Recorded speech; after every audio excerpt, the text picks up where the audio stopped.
వర్షం వచ్చిందంటే వాటర్ అంతా ఇంట్లోకి వెళ్ళిపోతాయి సార్. అది కూడా ఎంత ఉంటుందంటే ఇంతే ఉంటుంది సార్. సైట్ కూడా ఒక్కొక్క ఇల్లు కూడా ఇంతే ఉంటుంది.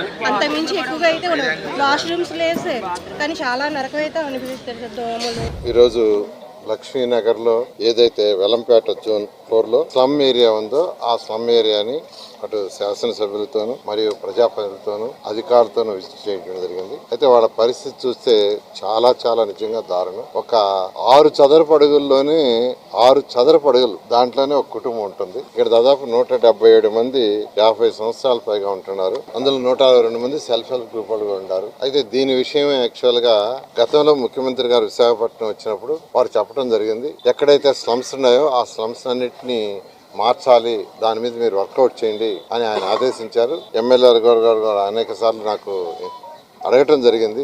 ఈ స్లమ్ని ఎలా చేస్తారు, ఏం చేస్తారు, వాళ్ళ పరిస్థితి దారుణంగా ఉంది చూడమని చెప్తే యాక్చువల్గా ఈ రోజు మార్నింగ్ నేను వచ్చాను. అది చూస్తే నిజంగా వాళ్ళ పరిస్థితి దారుణం. అయితే దీన్ని ఏ విధంగా చేయాలనేది అధికారులతో కూర్చొని డిస్కస్ చేసి మరొకసారి ముఖ్యమంత్రి గారితో కూడా, ఎందుకంటే వాళ్ళ పరిస్థితి చాలా దారుణం. వాళ్ళందరూ ఎక్కువగా ఇప్పుడు వాళ్ళు కూలి నాలి చేసుకునే వాళ్ళు, నెలకి 6,000, 7,000, 8,000 సంపాదించుకునే వాళ్ళు యాక్చువల్గా. అటువంటి పరిస్థితుల్లో ఉండేవాళ్ళు 177 మంది. కాబట్టి వాళ్ళకి ఏం చేయాలనే దానికి ఒక ప్లాన్ చేసుకుని ఖచ్చితంగా ఈ స్లమ్ని వీలైనంత తొందరలో వాళ్ళకి ఇల్లు కట్టించేది చేస్తాం. దీన్ని ముఖ్యమంత్రి గారితో కూడా ఒకసారి మాట్లాడతాం. ఎందుకంటే ఇవి స్పెషల్ ప్రాజెక్ట్ కింద టేకప్ చేయాలి. అంటే రెగ్యులర్ ప్రాజెక్ట్ కింద టేకప్ చేయలేము, స్పెషల్ ప్రాజెక్ట్ కింద టేకప్ చేయాలి. కాబట్టి ముఖ్యమంత్రి గారితో మాట్లాడి వీలైన తొందరలో దీని మీద డెసిషన్ తీసుకొని ముందుకు పోవడం జరుగుతుంది. అన్నది 150 సంవత్సరాల హిస్టరీ ఉంది. దానికి ఇవాళ మా మంత్రి గారి ద్వారా మోక్షం కలగబోతా ఉంది. ఇందులో ఉన్న ప్రతి ఒక్కరు కూడా పేదవాళ్ళు 177 మంది ఇవాళ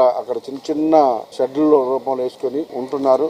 వాళ్ళందరూ కూడా నేను ఎమ్మెల్యే అప్పటి నుంచి కూడా వాళ్ళందరూ ప్రతిరోజు కూడా కలుస్తూ వాళ్ళ కష్టాలు చెప్పుకుంటా ఉన్నారు. సో ఈ రోజు మంత్రి గారు విజిట్ చేసి వాళ్ళ కష్టాలు తీర్చబోతున్నందుకు, నియోజకవర్గంలో మేజర్ సమస్య ఇది, ఈ సమస్యను తీర్చినందుకు అన్నగారికి ప్రత్యేకమైన ధన్యవాదాలు తెలియజేస్తా ఉన్నాం. అలాగే మొత్తం కూడా ఈ విజిట్ చేసి కమిషనర్ గారికి, లోకల్ కార్పొరేటర్ గారికి, మా మేయర్ గారికి, ముఖ్యంగా మా డిప్యూటీ మేయర్ అందరికి కూడా ప్రత్యేకంగా ధన్యవాదాలు. ఈ లక్ష్మీనగర్ లేఅవుట్ మారితే ఈ నియోజకవర్గ స్వరూపం మారుతుంది. ఇలాగ ఇంకొక 5 ప్రాజెక్టులు ఉన్నాయి. అవి కూడా అన్నగారి ద్వారా అవన్నీ ఆ రోజు ఎలక్షన్ ముందు కమిట్మెంట్స్, అవి కూడా ఇలాగ హౌసింగ్ కట్టి ఈ నియోజకవర్గం ఒక మోడల్ నియోజకవర్గంగా అవుతుంది. రోడ్లన్నీ ఆల్రెడీ మొత్తం వేయడం జరిగింది.